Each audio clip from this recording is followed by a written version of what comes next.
Me encantaría que le puedan prestar atención a este video hasta el final porque se trata nada más y nada menos que de derrumbar lo que es la doctrina de los comités judiciales en los testigos de Jehová. ¿Verdad que los comités judiciales y la idea de que tres ancianos te juzguen y te condenen es una de las ideas más eh, atemorizantes, ¿sí? Y más angustiantes que puede tener un testigo de Jehová? Entonces, escuchar este video hasta el final te va a dar una sensación de paz por el hecho de saber que Dios no aprueba esa clase de práctica pecaminosa como son los comités judiciales. ¿Y por qué decimos que es pecaminoso? Eh, para empezar, podemos hablar de el único procedimiento bíblico para poder tratar los pecados en la congregación, que está registrado allí en Mateo capítulo 18, versículos 15 al 17. En ese pasaje se nos muestra que Jesús le enseña a sus discípulos cómo tratar los pecados en la congregación. En primer lugar, si alguien ha pecado, dice, la persona debe hablar con el pecador en cuestión en privado. Si el pecador no escucha en privado, entonces es necesario que esta persona busque a dos o tres testigos más, podemos decir, para así el pecado sea manifiesto entre ellos y de esta manera lograr un arrepentimiento por parte del pecador. Y supongamos que ni aún así escucha el pecador a las tres personas en cuestión. Entonces se lleva el pecado hacia la congregación para que la congregación escuche el asunto, analice el asunto y juzguen sobre qué hacer, qué decisión tomar, ¿sí? En particular cada uno. ¿Por qué decimos esto? Porque luego este pasaje de Mateo 18, 15 al 17 es puesto en práctica en 1 Corintios 5:1, donde se lleva a la congregación, o sea, se muestra la última instancia de estos pasos, que es que se lleva a la congregación el pecado de un hombre, el cual estaba saliendo, ¿sí?, con la esposa de su padre. Y este pecado fue llevado a la congregación, según 1 Corintios 5:1. Después, en 1 Corintios 5, 12 y 13, se muestra que la congregación debe decidir qué hacer con este pecador. Y se los insta, ¿sí?, a que lo dejen de lado, es decir, a que lo saquen de entre ellos. Pero debemos tener en cuenta algo, que según Mateo 18-17, que es el proceso del que hablamos al principio, se muestra que el pecador en cuestión debe ser tratado como alguien de las naciones. ¿Y cómo era alguien de las naciones para con los judíos? O sea, ¿cómo los judíos trataban a gente de las naciones en esa época? Pues sabemos que los judíos los saludaban, ¿sí? Hasta tenían tratos comerciales con las personas de las naciones. Por lo tanto, cuando en Mateo 18-17 se habla de tratarlo como alguien de las naciones, se refiere a eso, a no compartir una amistad estrecha con esa persona, sino más bien darle un trato limitado.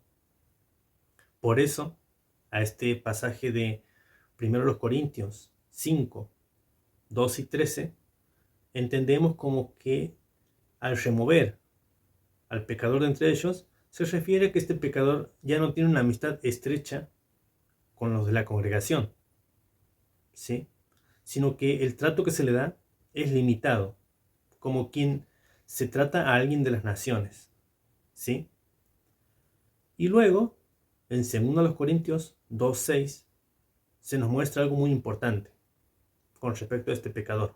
Allí se dice que la mayoría había decidido reprender al pecador en cuestión. La mayoría, no todos. ¿Esto qué nos dice? Que el pecado, cuando era llevado a la congregación para ser conocido por todos los integrantes de la misma, cada uno juzgaba para sí personalmente qué clase de trato darle al pecador en cuestión.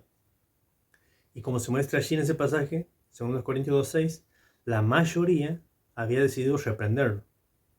Pero podemos notar que en la congregación había cierto número de personas que decidió seguir teniendo un trato un poco más estrecho con este pecador. No sabemos por qué. Tal vez se haya tratado de familiares o de amigos muy cercanos al pecador en cuestión. Pero, ¿qué nos muestra este pasaje de 2 Corintios 2:6? Que no había un cuerpo de ancianos que decidía por toda la congregación, sino que cada integrante de la congregación decidía individualmente si reprender o no al pecador luego de que se conociera su pecado, ¿sí? Y esto hace que se cumplan las palabras de Lucas 6:37, donde Jesús nos manda a no juzgar y no condenar a nadie. Cosas que suceden en un comité judicial, donde los ancianos se sientan a juzgar y a condenar a una persona. ¿Por qué decimos condenar? Porque los condenan con expulsión, por ejemplo. Eso es una condena, porque pregúntate, ¿qué es lo peor que te podría pasar en la tierra? ¿Verdad que es perder a tus seres queridos? No poder hablarlos. Esa es una de las peores cosas que te puede pasar. Pues la expulsión de los testigos de Jehová es eso. Es una condena. Y la Biblia, según Lucas 6:37, prohíbe el juzgar y condenar. ¿Esto qué nos enseña, amigos? Que los comités judiciales de 3 ancianos sentados para juzgarte no tienen base bíblica. Pero hay pasajes que los testigos de Jehová usan para justificar esta clase de práctica pecaminosa, como es el pasaje de 2 de Juan, capítulo 1, versículos 10 y 11, donde se usa la palabra no lo saluden, o en la traducción de ellos figura no lo saluden, cuando en otras Biblias figura la orden no le den la bienvenida. ¿A qué se refiere este pasaje? Para estar en consonancia, este pasaje de 2 de Juan 1, 10 al 11, con la Biblia, es necesario entender esta frase de no lo saluden, no de manera literal. ¿Por qué? Porque Jesús envió a amar a Dios y a amar al prójimo por sobre todas las cosas. Incluso Jesús, allí en Mateo capítulo 5, versículo 44, se muestra que hay que amar hasta los enemigos. Por lo tanto, es imposible que un cristiano le quite el saludo a un hermano, ¿sí? Porque si le quitaría el saludo a un hermano, estaría ejerciendo violencia psicológica contra este hermano y estaría rompiendo los mandatos más importantes de Jesús, como son de amar al prójimo y de amar hasta los enemigos, según Mateo 5:44. Por esa razón, este pasaje de 2 de Juan 1, versículos 10 y 11, no debe ser tomado de manera literal. Además, en ese pasaje de 2 de Juan 1, se está hablando constantemente de otra clase de pecador, como es el anticristo, ¿sí? Es decir, un pecado que no aplica a todos, sino a personas en especial. Pero ni aún así, ni con estas personas, se les debe quitar el trato para no romper los principales fundamentos de las enseñanzas de Jesús. Luego también los testigos de Jehová usan otros pasajes para poder defenderse, como ser el pasaje de Santiago, capítulo 5, versículos 14 y 15. Allí se muestra que hay que llamar a los ancianos cuando haya algún problema en la congregación. Hasta ahí todos estamos de acuerdo. Es necesario que hombres espirituales, hombres maduros, podemos decir, puedan ayudar a alguien. Hasta ahí todos estamos de acuerdo. Pero en este pasaje, en ninguna parte dice que los ancianos juzgan y condenan a alguien. Por lo tanto, la práctica de juzgar y condenar en un tribunal, en un comité judicial, que ahora le pusieron otro nombre, lo llamaron reuniones de estímulo o algo así. Esta práctica es totalmente pecaminosa. Y según Lucas 6:37, es una práctica que va en contra de las enseñanzas de Cristo. Por lo tanto, testigos de Jehová están teniendo algo, por así decirlo, dañino en las congregaciones, como es el juzgar y condenar. ¿Sí? Ahora bien, cabe otro ejemplo muy importante. Y con esto quiero ser claro y preciso. Pensemos en el peor enemigo que hay en la Biblia. Es Satanás, ¿verdad?